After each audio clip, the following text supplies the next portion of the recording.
As-salamu Sayyidi. Walaikum salam. Is the new artificial intelligence and deep learning, self-writing programs, robots that are being made public another way to have jinns live among humans?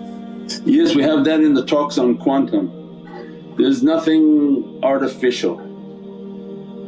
So these creatures are looking for a place to put themselves, right? Their most vulnerable state is if they manifest, at which time they can be killed. As soon as they manifest they can die. So we shoot them, grab them because they manifested.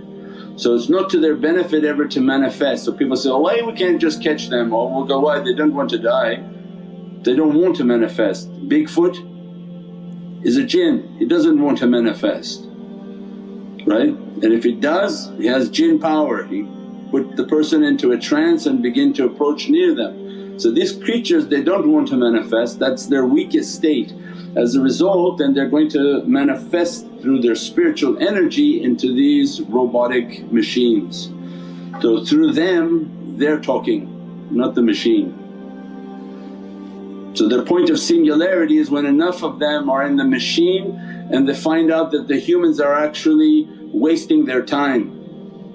When they get fed up with the humans and say, what are you asking me these things, and you don't… people know anything, and they want to get rid of the humans and enslave the human race.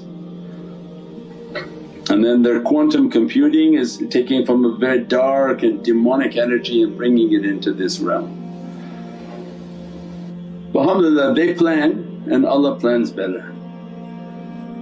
So don't despair, Allah has a plan for everything, inshaAllah. That's why the love of Sayyidina Muhammad and following the Naqshbandi tariqah, which is the tariqah of Sayyidina Mahdi.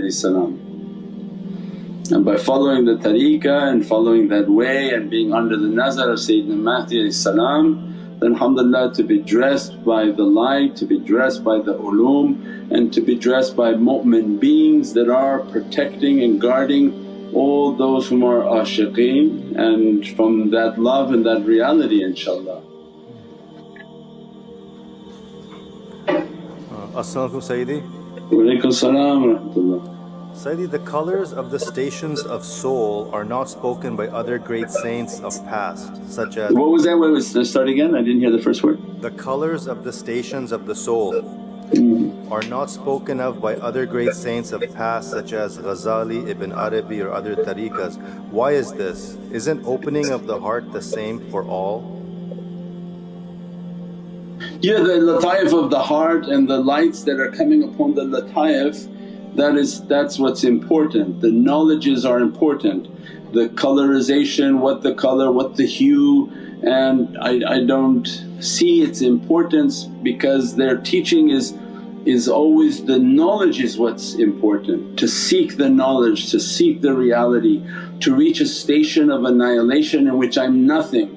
If they sent a jubba to you in meditation, I'm nothing, don't want it.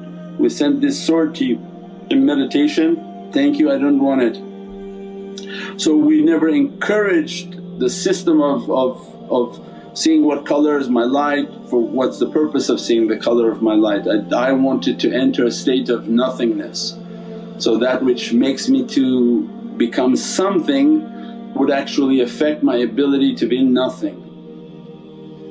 The lataifs of the colour, and the only reason those are is just for an understanding that when you're meditating the shaykh begins to send these lights. So the yellow light upon the lataif is a light of knowledge. This is a light in which Sayyidina Jibreel sends a light and begins to reside within the heart and soul of that servant and brings down these knowledges, these ulum, the red light and the importance of death, blood and war. So that the battle and the struggle for the believers on how to struggle against themselves, and these are then the knowledges that are important. So red is significant in my life of struggle. Blood is also red because that has to do with the struggle, the cleanliness of my blood and all the realities of red. The state of red is also a state of death. When autumn comes everything turns red because it's teaching us, I was once beautifully green and I too will die and become red. The blood is leaving, the life force is leaving, as a result becomes red and then greyish black.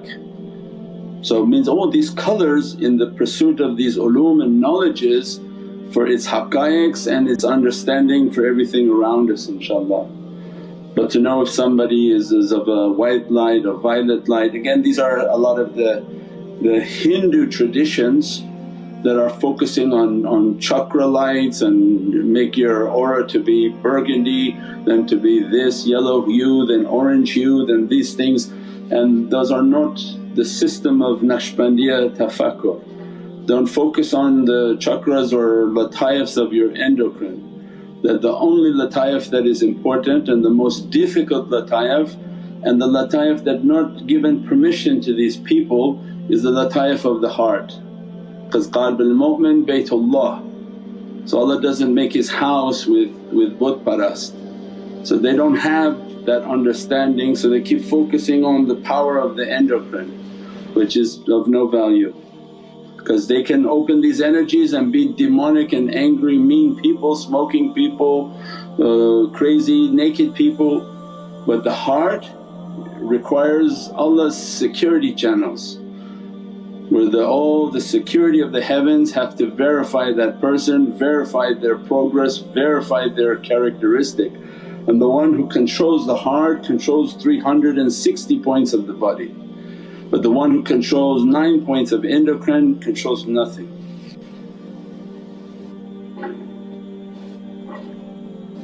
InshaAllah. As-salamu alaykum Sayyidi. Walaikum salam wa rahmatullah.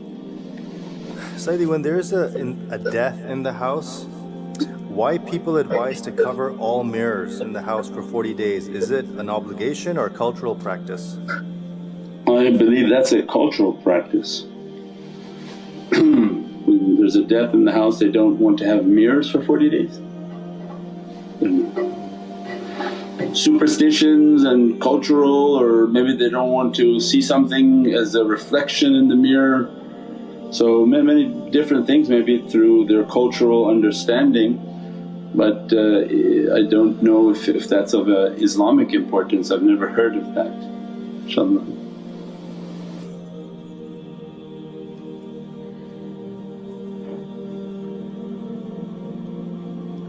As-salamu alaykum Sayyidi. Walaikum salam wa rahmatullah. We just want to say I was feeling a bit down all day and my heart was sad. Tuning into this khutbah and hearing your voice totally healed me, my mind and heart. Jazakallah khair. Shukran, Allah bless you. Alhamdulillah, subhana rabbika rabbil izzati amma yasifoon, salaamun al mursaleen, walhamdulillahi rabbil alameen. Bi hurmati Muhammad al Mustafa wa bi siri Surat al Fatiha.